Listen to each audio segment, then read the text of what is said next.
Hej och varmt välkomna till det andra webbinariet som Senseable Stockholm Lab ger. Warmly welcome to the second webinar by the Senseable Stockholm Lab. Jag heter Sara Borgström och jag är lektor på KTH och också föreståndare för det här labbet. I'm Sara Borgström and I'm Associate Professor at the Royal Institute of Technology here in Stockholm and also Coordinator for the Senseable Stockholm Lab. Det första jag vill säga är att vi kommer att använda Menti. Och här ser ni webbadressen som ni använder och också koden. Så det kan vara bra att redan nu ta fram sin telefon eller klicka in på datorn och slå in koden så ni är beredda. Jag kommer säga till när det är dags att använda Menti. Det första som jag vill berätta för er är vad det här Stockholm Sensible Lab är för någonting. Det är ett samarbete finansierat av Stockholms stad, KTH, Stockholms handelskammare och Newsec. Och det är ett forskningssamarbete där forskarna finns på KTH och på Sensible City Lab på MIT. Det som det här labbet arbetar med, det är hållbart stadsbyggande. Det är det som är vår utmaning. Och det verktyg som forskningen och den praktik som vi ska försöka få forskning att jobba inom är digitalisering. Det är som jag sa ett forsknings- och innovationssamarbete där vi bedriver banbrytande forskning som handlar om staden, om digitaliseringen och artificiell intelligens som en del av den. Vårt mål är att ta fram ny kunskap och nya verktyg för ett hållbart stadsbyggande och samhällsbyggande. En bättre stad helt enkelt. Den goda staden nu och i framtiden. Vi vill generera nya och långsiktiga synergier mellan näringslivet, offentlig sektor och akademi. Forskningen inom det här labbet är uppdelad på 3 teman. Det första temat är Sensing the City. Och inom det temat så utvecklar vi metoder för miljöanalyser där artificiell intelligens används för att analysera stora datamängder, big data som ni kanske har hört om, för att på sikt hitta lösningar för den hållbara stadsutvecklingen. Tema 2, Intelligent City Resilience, Security and Privacy, handlar om data, om hur människor använder staden och hur vi kan använda den här datan på ett säkert sätt i stadsutvecklingen. Och det sista temat handlar om potentialen i att använda artificiell intelligens och stora datamängder för att få till ett bättre, klokare, mer långsiktigt beslutsfattare och också ett brett deltagande hos stadens invånare i detta beslutsfattande. Med den väldigt korta beskrivningen av vad labbet arbetar med och utgångspunkterna så är det dags för en Menti-fråga.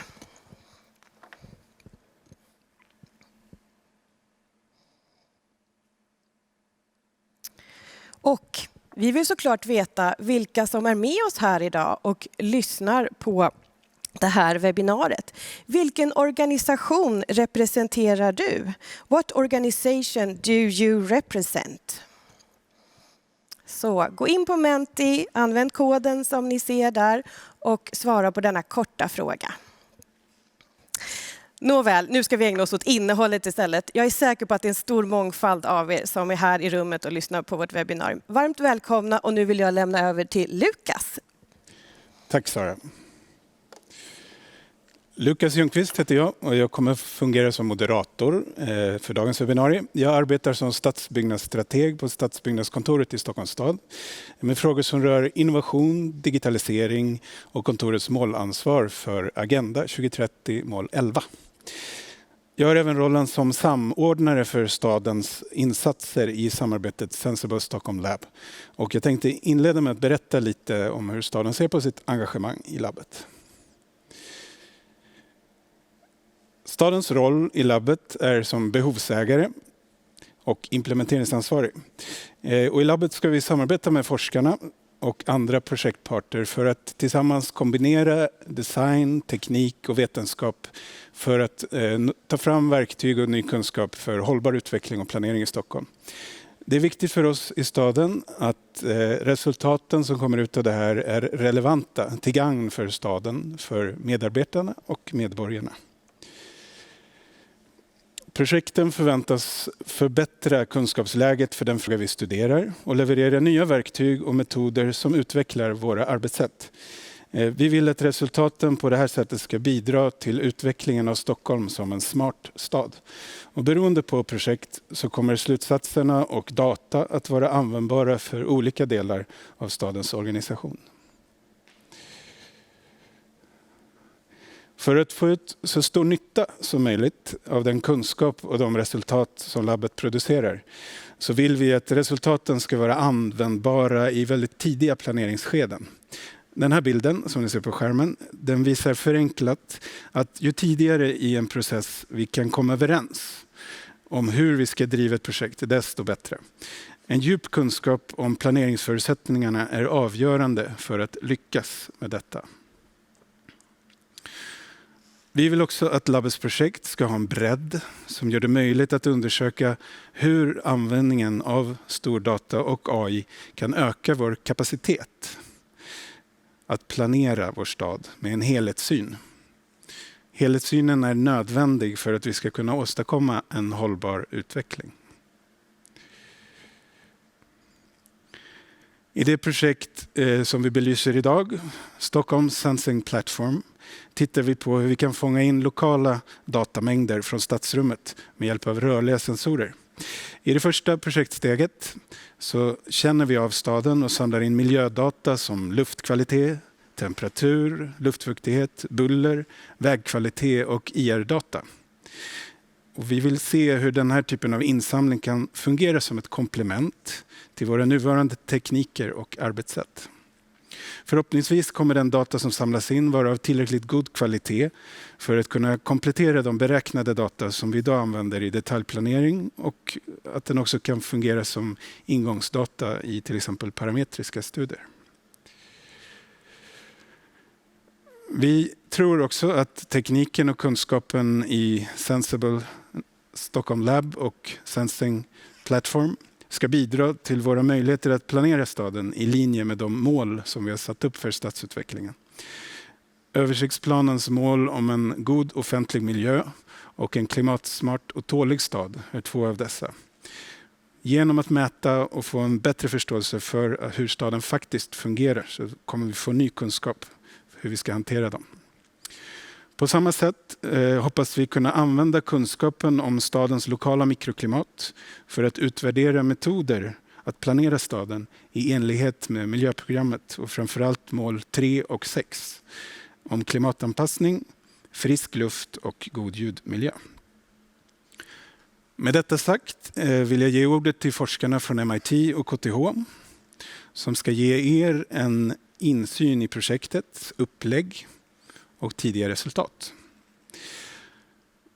Först ut är Simone Mora från MIT Senseable City Lab. Hello, Simone. Hi Lukas. Hi, nice to see you. Nice to see you too. Och sen har vi Tanay Rastogi från systemanalys och ekonomi på KTH. Hello Tanay. Nice having you here. Simone will give us a deeper introduction to the project and previous pilot results. And Tanay will focus on the status of the current project here in Stockholm. So please, Simone, the screen is yours. Thank you, Lukas. It's a pleasure to be here. If you could pull up the slides. Can you see my slides now? No, I think they are going. Yeah.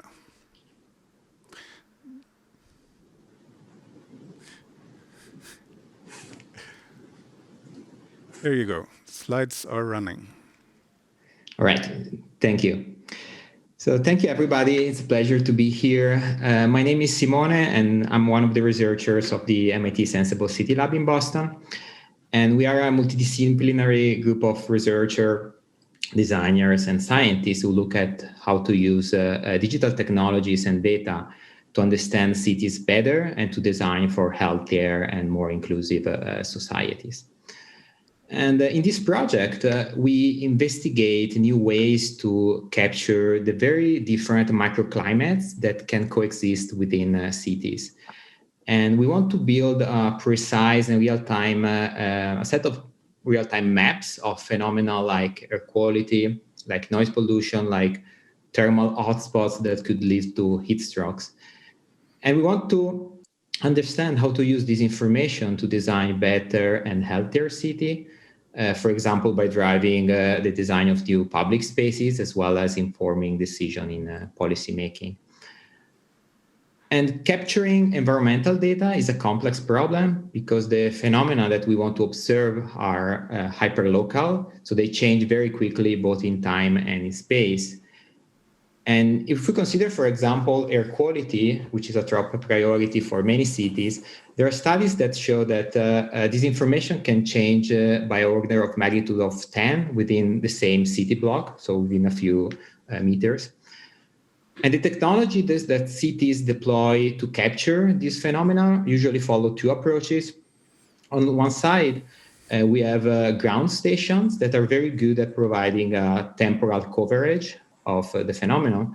But on the other side, they're very expensive and they cannot be just sort of deployed pervasively in the city. A second approach consists in using satellite images, which provide a very good space coverage. But this comes at the cost of a low time coverage. Usually we get only one image per day. And we believe that these two options can be complemented by using mobile sensor to achieve like a high space and time coverage. So here is video. So mobile sensing comes with two very interesting mathematical problems. The first one is understanding how many devices, how many sensors we need to cover a city given a temporal target, temporal frequency. And the second question is to estimate how elements of the urban morphology, like the geometry of the streets or the topology of the street network, as well as the mobility patterns of the vehicles that move those sensors and the phenomena that is being observed. So how those effects or those factors play a role in the quality of the data. And this is something that is called the sensing potential of a city.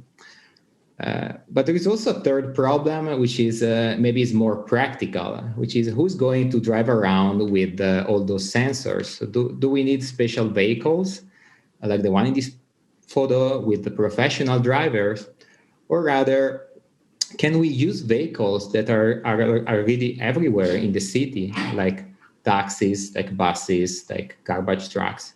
And can we turn them into sensors that collect data while doing their everyday routine operation, like delivering goods, collecting garbage, and so forth? So the first goal of this project is to develop a technology platform that allow any vehicle to be turned into an environmental sensor with very little effort. And to explore this concept, a couple of years ago in Boston, we got our hands dirty, literally. Video should start. And so we partnered with the local garbage collection company in Cambridge, near Boston. And if you think garbage trucks are excellent carriers for mobile sensor because they go in each and every street of the city at least once per week. And we designed and built one sensor to capture road quality, air quality, thermal images from buildings. And we deployed 5 sensors on 5 trucks for about a year. And the data we collected was then released to the public via website by the visualization you're seeing now. And this allowed Cambridge residents basically to monitor air quality, road quality, and energy leaks from their buildings at the street level, so very close to their doorstep. And this data was also analyzed by our scientists to detect pollution hotspots and hidden trends. And this data, together with the city, together with our partner, we use to understand better the use of public spaces and to design new policies. So if we look at the technology that we use, so this was the first sensor that we designed. It's beautiful, but it had a few issues. So it was very hard to deploy. It need to be wired to the truck, and it's a bit fragile, and was also very hard for researchers around the world to build this device. So in a couple of years' work, iteration after iteration, we came up with something that you see in this photo, a new design, a new device that is more robust and is very easy to deploy on any vehicle. So it actually uses solar energy to work, and it uses magnets to attach to vehicles. So it's very easy to deploy and undeploy. And it can capture particles, can see particles of pollutant in the air that are smaller than 0.5 micrometer. As well, it captures noise, pollution, road quality, and temperature information. And it streams this data in real time to our computer, to our servers, where it's detected, the data is used to detect hotspots in real time. And over the last few months, we built a small fleet of these devices. We tested driving ourselves in the street of Boston for a few weeks. And then earlier this year, we started, here should be a video starting soon. So we started partnering with cities around the world. So here, for example, we deployed 5 scanners on maintenance trucks in the Bronx, in New York City. And in this experiment, we used the data to look at the correlation, for example, between the traffic brought by diesel trucks and asthma rates in children, which are very high in the Bronx. Here instead, we are in a mining town in Canada where we deployed sensors on the miners' trucks to follow clouds of fugitive dust, which basically escapes from the coal extraction process. And this dust ends up affecting the cities, and the residents, and the wildlife as well. And to give you an idea of the potential of this technology, this platform that we're developing, so this is a map of air quality in New York City, which has been captured just with 5 devices in a week time. And each dot on these maps represents one air quality measurement. And if we zoom in, we can really start seeing some of those higher and bigger dots to group into what we call hotspots, which are locations that see a sustained level of pollution over time. And with this information, for example, we can look at the correlation between the location of these hotspots and location of schools, location of parks, hospital. As well, we can use this information to estimate the impact of road work or industrial activities, especially small ones that usually cannot be detected by regular methods. Or, for example, we can use this approach to quantify the benefit of switching to electric mode of transportation, for example. So in the second part of this project, we will build and we will design and build data visualization tools that will enable experts to use the data, to reflect on the data, and get actionable insight towards urban planning and decision making. But we also really want to, let's say, close the loop and bring back the results of this project to Stockholm citizens, who are the one that would benefit from this project, but also they have the unique local knowledge that is necessary for us researchers to understand the data and to complement the quantitative insight with qualitative knowledge. So we plan to engage them with initiative towards co-designing use case for the data and in general new initiatives for the city. So we'll now give the floor to Tanay from KTH, who will talk you about the upcoming pilot that we're launching in Stockholm.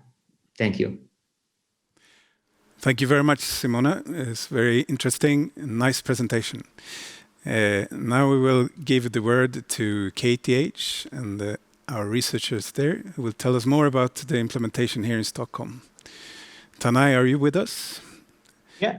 Yes, yeah. Perfect. Varsågod. Simone, can you stop sharing? You can start share your presentation. Yes. I hope everybody can see my presentation now. Yes. So, hello everyone. My name is Tanay, and I am working as a research engineer in the Stockholm Sensing project. In the presentation today, I'll be showcasing the Stockholm side of the project, what we are doing here, and highlighting also what we have done so far and what we are planning to do here in the Stockholm.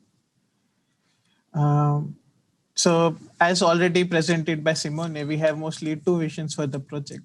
Firstly, to collect data, to create an infrastructure within the city where we can collect a large amount of data, but in both time and space. We see this as an advantage as we can analyze the temporal changes, for example, in environmental data with high spatial granularity. Another thing which we are hoping in the project is to be able to complement Stockholm's already very big data collection infrastructure. Stockholm has multiple precise sensors around the city, but mostly they are stationary and collect data in a very fixed locations. With the sensing platform, we are hoping to be able to cover a large area in the Stockholm and hence can be able to pinpoint locations which needs more precise data collection. So this is the Stockholm experiment. A bit different from US leg. What we are doing in the Stockholm leg is that we are using, in US leg, they have used mostly non-scheduled vehicles for data collection. For example, garbage trucks and taxis. A bit different from them, we are planning to use scheduled vehicles. In our case, those will be SL buses. The advantage with SL buses is that they cover a large part of the city. So we cover the whole city for our data collection experiments. Also, these buses runs on a fixed route multiple times of a day. So we will gather the data of the same locations multiple times in a given time period. In the Stockholm experiment, we are mostly focusing on collecting environmental data to start with. We will be collecting temperature, humidity, air quality measurements like particle matter 1, 2.5, 10, and also noise levels across the city. All the measurements collected by these sensors will be tagged with GPS and timestamps for both spatial and temporal analysis. So we have already done a bit of stuff in the project so far. So we have already set up infrastructure with help of MIT. We have done a co-location test to calibrate the sensors. And now currently we are in a phase where we want to basically put the sensors on the bus and start collecting the data on spatial and temporal space. So as I explained, we have an infrastructure. Currently in Stockholm, we have two sensors provided by the MIT. We have one is called Whiteburn, which is an upgraded version of the sensor which was used in US called Blackburn. So we have both of them. We have already set up a data collection server in KTH for collecting large amount of data and securely. We have secured it completely. All the data from these sensors are sent over 3G connectivity and are stored in our data servers. There are EDA pipelines to analyze and visualize data also established within these servers. Later, we are also planning to have a website set up for everyone to see the real-time data collection from these sensors. As stated before, we have performed co-location tests in collaboration with Stockholm's Air and Noise Analysis Department, SLB. For the experiment, we have used mainly two sensors, the Blackburn and Whiteburn, and we have collected the data for the period of 8 days. We used SLB weather reference monitor and Hodgkin for the co-location experiment. The data collected by these sensors, as you can see on these plots, are highlighted in red and blue, was analyzed against the reference data, which is highlighted in the green. As we can see, the sensor measurements from both these sensors are quite close to the reference data. We use these data from the reference monitor also to calibrate the sensors. This experiment is useful for us as it gives enough confidence in the data which is read by these sensors that they are accurate. And then when we make inferences from this data, we will be not far from the ground reality. So this co-location test helps in that way. Next, we will be doing the pilot test soon. Coming Monday, we will be starting the pilot test with the SL buses. In this phase, we are working in very close collaboration with Keolis to identify the bus which we can use for the experiment. So with all the logistic issues and handling issues for the sensors, we have identified bus 72 for our first pilot test. The bus starts from Freeman's and goes all the way to Karolinska, covering 22 different stops. So we will be covering a large part of the city, typically in the north of the city. During the experiment, we will have the sensors for 5 days, and we will start on Monday. Basically, the Monday to Friday, we will be collecting data starting 6:30 in the morning until 6 in the evening. So we will have nearly 12 hours of data for 5 days for this experiment. And now, once we have the data, we want to make some use of this data. So we will try to make some inferences from the data collected from the pilot. To start with, we will be mostly focusing on the identification and analysis of urban climate, as highlighted by Simone also. We think because we can do it because we have very high granular spatial data, and then this can help us pinpoint hotspot locations within the city.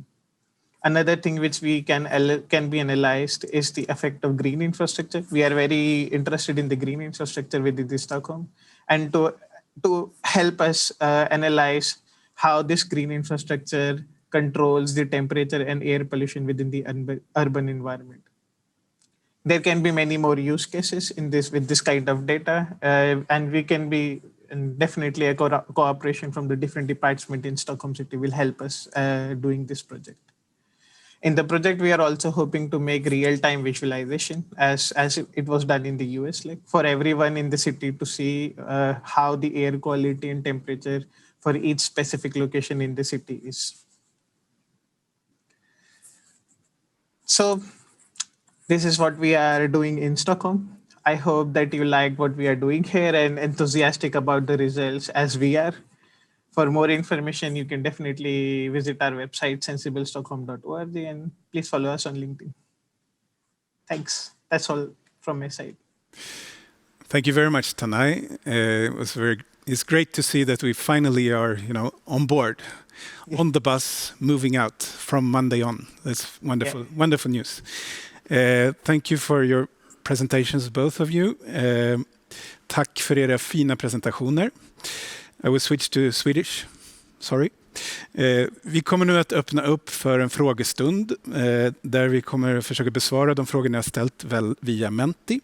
Och till det här passet så vill jag bjuda upp personer till podiet här bredvid mig.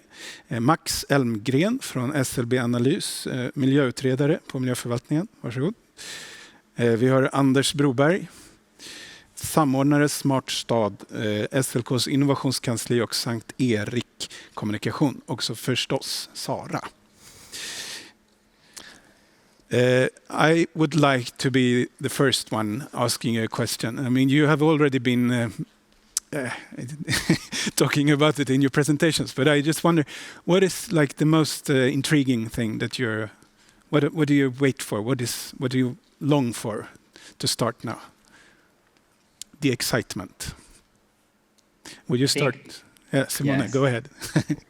I think both Tanay and I are very excited about getting data from the device. After this preparation and calibration of the sensor, we really look forward to seeing those patterns that I mentioned and that we spotted in other cities around the world, and basically try to see what's the unique fingerprint of Stockholm. You're nodding, Tanay, so I think you agree. Yeah, I do agree because I feel the difference between the US and Stockholm, we will be like, because Stockholm is much more greener in my understanding. So we will see a bit more different kind of data, and also Stockholm has its own kind of challenges. So it will be interesting take on this project. Yes, so forskarna de är väldigt intresserade av att se hur data kommer se ut och vad vi kan göra av det och ifall det skiljer sig från det vi har plockat upp i USA i tidigare steg. Jag tänkte ställa lite samma fråga till er, till dig Max. Ja. Kan du se att det här datat som vi samlar in med hjälp av sensorerna kommer komplementera det ni redan gör på SLB, som forskarna har sagt här? Ja, alltså vi har ju väldigt mycket data redan i Stockholm. Vi har ju våra övervakningsstationer som är 5-6 stationer runt om i Stockholm. Men för alla andra punkter så använder vi ju modeller för att beräkna vad halterna är. Och det här blir ett tillägg till modellerna i första fall, men även för att se var man kan sätta nya stationer så man vet vilka platser som är de värsta. Förhoppningsvis stämmer ju data från busstestet nu överens med de platserna som vi har där vi har våra övervakningsstationer. Att halterna är ungefär samma. Men om de inte gör det, då vet vi var de värsta platserna finns och var vi i så fall behöver mäta. Tack. Yes, we are also interested in finding the right hotspots and to locate the more qualitative sensors that we already have on those very same spots. I would love to ask the same question to you, Anders. Ser du att den här tekniken kan bidra till vår utveckling som smart stad? Att samla in livestreamade data på det här sättet? Ja, alltså staden står ju för jättemånga olika utmaningar och vi kan inte lösa dem eller hantera dem om vi gör precis som vi har gjort tidigare, utan vi måste jobba på nya sätt och då data är en verkligen nyckelfaktor för att kunna göra detta. Däremot så är det jättesvårt idag att veta vad är det för data vi behöver, till vilken kvalitet, hur mycket och liknande för att liksom kunna få lagomt för att tackla utmaningarna. Och därför är såna här projekt jätteintressanta för att se, för att kanske då komma närmare. Liksom, bidrar det till att göra ert jobb mer effektivt eller högre kvalitet eller liknande, så att man kan börja värdera och se vad är det vi ska börja liksom titta på. Och speciellt när man lägger det här till tillsammans med alla möjliga andra verksamheter i en stad och deras behov av olika typer av mätningar. Yes, they both agree. So collecting large amounts of data like this will complement the data we already have, and they will make us understand what data sources we really need to become a smart city. To find out, as you pointed out, the use cases, what we need to plan the city in a good way, we don't really know as of yet, and this project will kind of give us an idea. Sara, ska vi ta en fråga från publiken? Det ska vi absolut göra. Jag vill också påminna er om att skicka in era frågor. Använd koden 93 12 61 9 för att skicka in frågor. Det kommer in massa frågor. Och titta här, nu har vi också bilden på vilka det är vi har med oss, vilka ni är. Och vi ser tydligt att det är en mångfald, vilket jag är väldigt glad för naturligtvis. Vi är väldigt glada för det. Det är många från offentlig sektor som är nyfikna på det här arbetet. There are many from the public sector that are in our room here, but also from academia. Från universitet och högskola har vi många representanter. Även privat sektor och från allmänheten. Roligt att se att ni är här. Men tillbaka till frågorna då till våra deltagare här.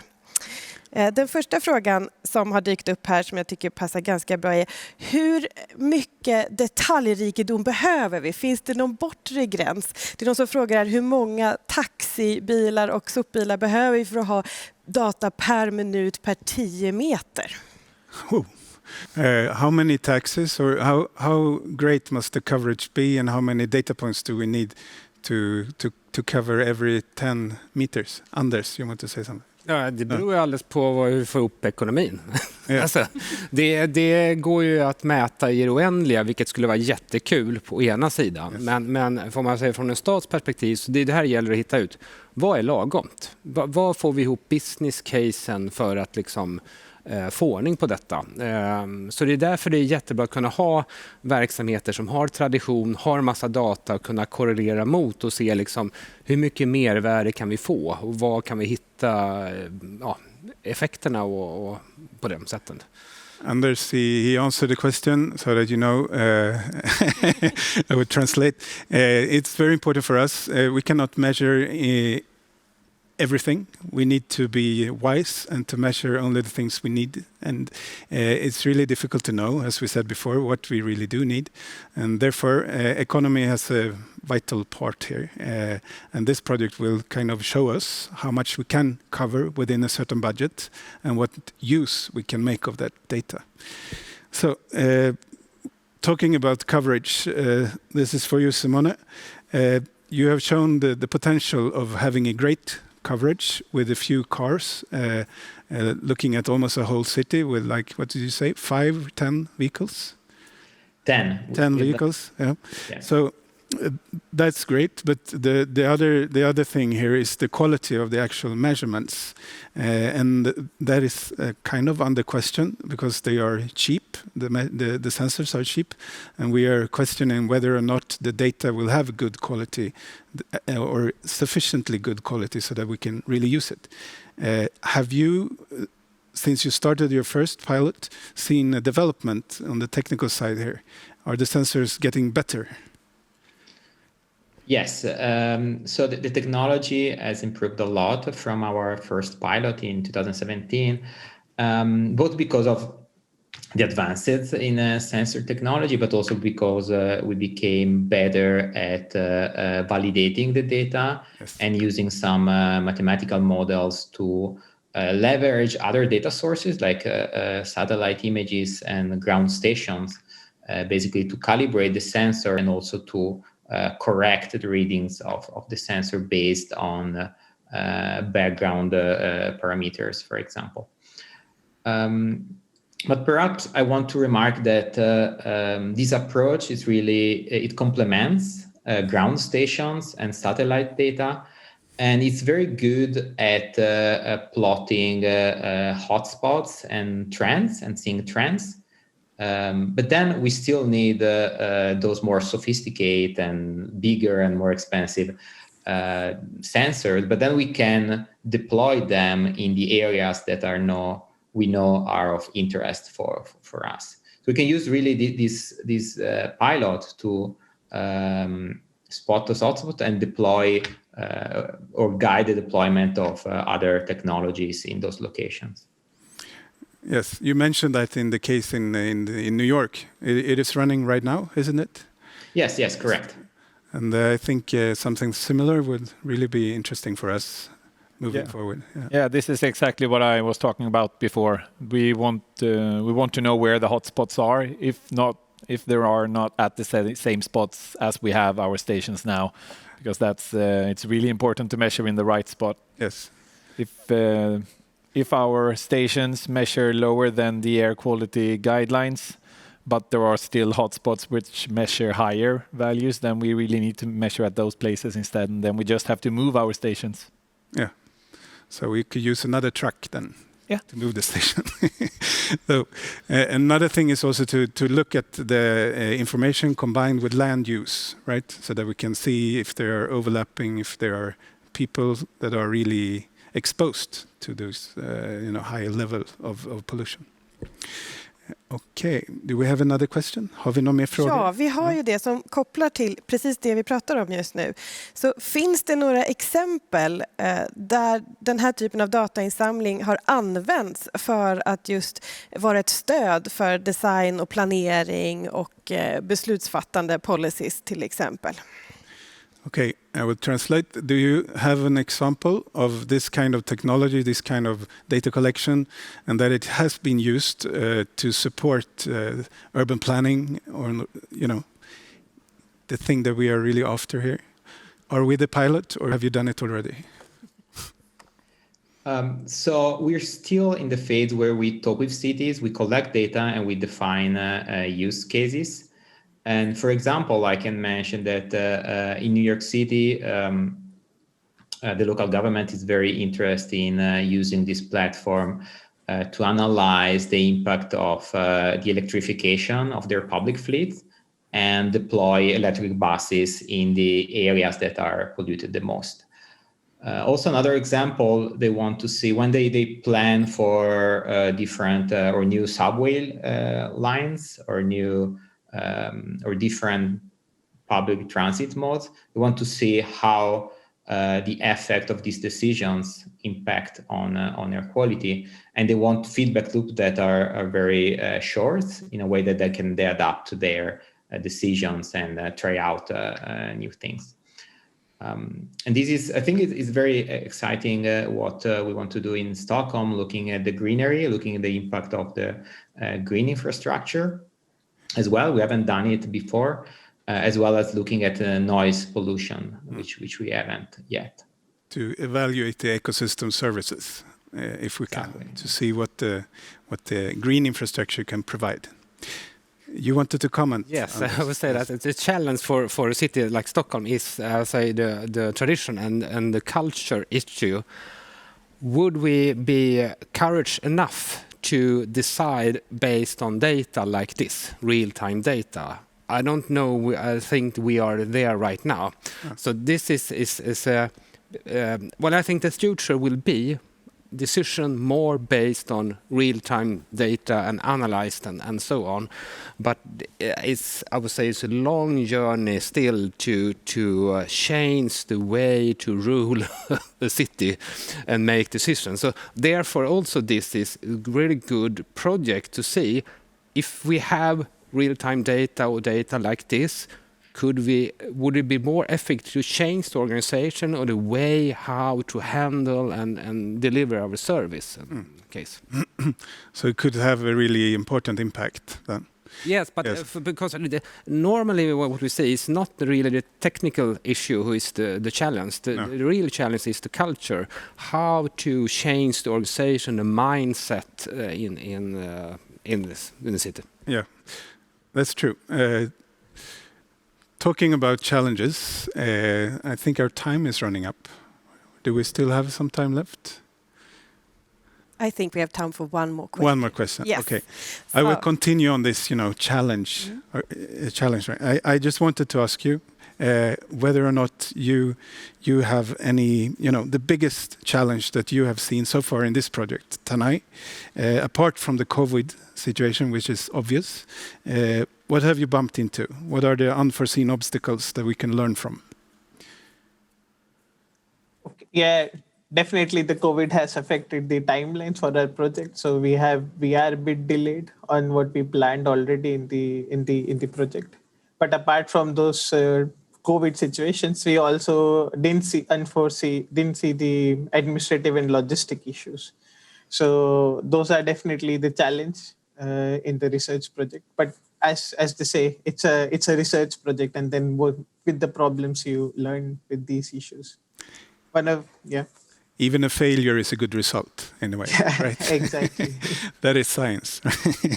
You can always write the report. Okay, Sara, do we have another question? Yes, we have, and it relates to private and property owners. So how do you look upon collaboration with property owners and their sensors analysis in and around their buildings, maybe, combining data from buildings and the environment? And I know that this private, public, these vehicles are moving in a mixture of property environments. So who wants to answer that?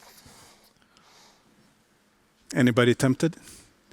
I mean, you have been measuring things at Globen.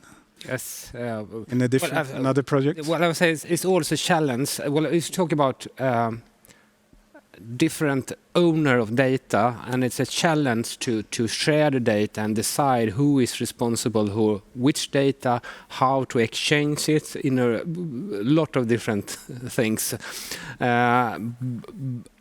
So we have a lot of questions that we need to get answer on still. But the dream is that, yes, this will be seamless and be helpful for both outside and inside environment, for example. So I know that one part of the city of Stockholm is try to get a project together with the schools to see how the inside environment combine with the outside to work to improve that. Great. I think we are running out of time, and it has been a great pleasure having you, Tanay and Simone. This was the first webinar. I think we will continue. The questions are coming in here, and to all of you that have posed questions on the Menti, don't be scared. We will try to answer them on our webpage, and I will also encourage you to keep track of us and our progress on the LinkedIn page, where you can find information of upcoming webinars and the project details. Välkomna in på vår LinkedIn-sida där ni kommer kunna följa hur projektet utvecklar sig över tid. Nästa webbinarie Den 13 november klockan 15, då kör vi ytterligare ett webbinarie. Det blir en fördjupning om projektet Urban Segregation, där vi med hjälp av mobiltelefondata kartlägger hur människorna i Stockholm rör sig, vem de möter och vad det är de besöker. En annan intressant take på att känna av staden. Väl mött då. Tack så mycket till ni som har varit här. Tack. Tack. Och we'll keep in touch.